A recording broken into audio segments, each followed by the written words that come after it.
जय हिंद दोस्तों। इस वीडियो में हम देखेंगे प्रॉफिट लॉस एंड डिस्काउंट से संबंधित बचे हुए ट्रिक्स के बारे में। तो हमारा टाइप 15 जो है वो है, मान लीजिए किसी वस्तु पे जो है हम D% का छूट दें, फिर भी हमें जो है P% का लाभ हो, तो जो अंकित मूल्य में क्रय मूल्य से प्रतिशत वृद्धि होगा वह क्या होगा?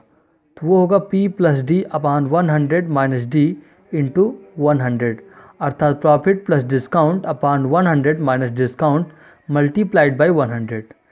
मान लीजिए कि जो है हम किसी वस्तु पे 20% का डिस्काउंट दे रहे हैं, डिस्काउंट देने के बाद भी हमें जो है 20% का प्रॉफिट हो रहा है, तो जो हमारा अंकित मूल्य में क्रय मूल्य से प्रतिशत वृद्धि होगा वो 50% हो जाएगा। तो इस फार्मूले से हम सॉल्व कर सकते हैं।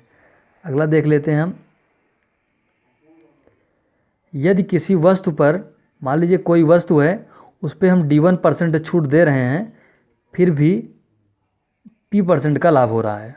अगर उस वस्तु पे D2% छूट दिया जाए तो लाभ प्रतिशत क्या होगा? तो इस तरह जो है लाभ प्रतिशत निकालने का फार्मूला हमारा ये है। अगर किसी वस्तु पे D1% छूट देने के बाद P% का लाभ हो और D2% छूट देने के बाद लाभ क्या होगा? तो वो लाभ प्रतिशत जो है 100 + P × 100 - D2, अर्थात जो सेकेंड डिस्काउंट है वो यहाँ पे लिखा जाएगा, अपान 100 - D1 यानी कि फर्स्ट डिस्काउंट माइनस 100%। तो इसका हम एक एग्जांपल देख लेते हैं। तो हमारा एग्जांपल है, मान लीजिए किसी वस्तु पर 10% छूट देने के बाद 20% लाभ हो रहा है।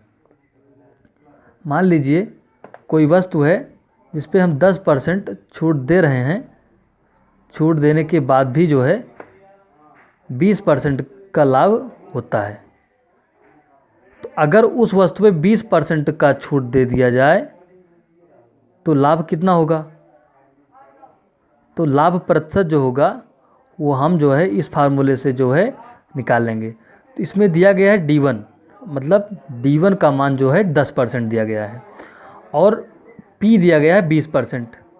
तो ये हो गया हमारा P, और 20% छूट पे लाभ कितना होगा हमको प्राप्त करना, यानी कि D2 दिया गया है हमारा 20%।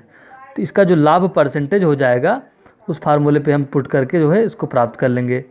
तो हमारा हो जाएगा लाभ जो है 100 + P, अर्थात 100 + 20, 100 + P मतलब 100 + 20, 120 × 100 - D2 मतलब 100 - D2 मतलब 100 - 80, और 100 - D1 मतलब 100 - 10 90 -100। अब यहाँ 0 से 0 कैंसिल हो जाएगा, यहाँ पे 3 × 9 40, यहाँ पे हो जाएगा हमारा 320 - 300, अर्थात 20/3, यानी कि 6 सही 2/3%। तो 6 सही 2/3% का जो है लाभ होगा अगर वह 20% छूट दे तो। अगला देख लेते हैं हम, टाइप 17। यदि किसी वस्तु पर जो है D% छूट देने के बाद भी P% का लाभ हो तो वस्तु का अंकित मूल्य क्या होगा? अगर किसी वस्तु पे D% डिस्काउंट देने के बाद P% का लाभ हो, तब जो अंकित मूल्य होगा, यानी कि हमारा जो MRP होगा, मैक्सिमम रिटेल प्राइस होगा, जो लिखा रहता है वस्तु पे, वो हो जाएगा क्रय मूल्य, यानी जिसमें जितने वस्तु खरीदा गया इंटू 100 + P/100 - D। तो इस फार्मूले से हम जो है अंकित मूल्य जो है निकाल सकते हैं। तो इसका एग्जांपल देख लेते हैं। मान लीजिए कोई दुकानदार है, वो अपने सामान पर जो उसने 3000 रुपये में ख़रीदा था, मतलब कि क्रय मूल्य जो है दिया गया है, और क्रय मूल्य कितना है 3000 रुपये है, और उसको क्रय मूल्य अंकित मूल्य कितना अंकित करना चाहिए कि उसको 25% छूट देने के बाद भी 10% का लाभ हो, अर्थात D जो है यानी कि डिस्काउंट 25%, और लाभ कितना हो वो 10% का लाभ उसको मिलना चाहिए। तो हमारा जो अंकित मूल्य हो जाएगा, जितना कि उसको लिखना पड़ेगा, तो अंकित मूल्य इज इक्वल टू क्रय मूल्य, क्रय मूल्य का मतलब 3000 इंटू 100 + P, 100 + P मतलब 100 + 10 110 अपान 100 - D, 100 - D का मतलब हो जाएगा 100 - 25, अर्थात 75।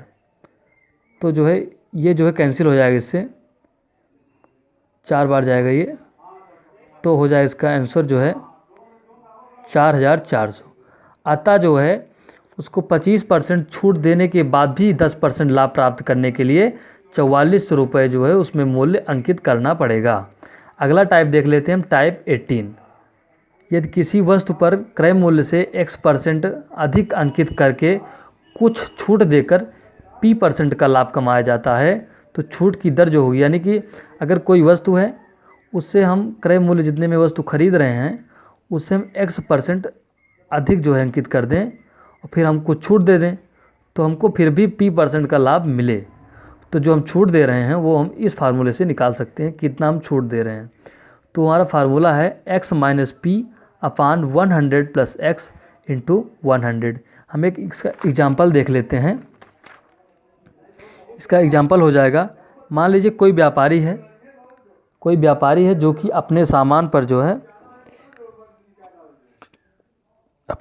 पर जो है क्रय मूल्य से 20% अधिक मूल्य अंकित कर रहा है।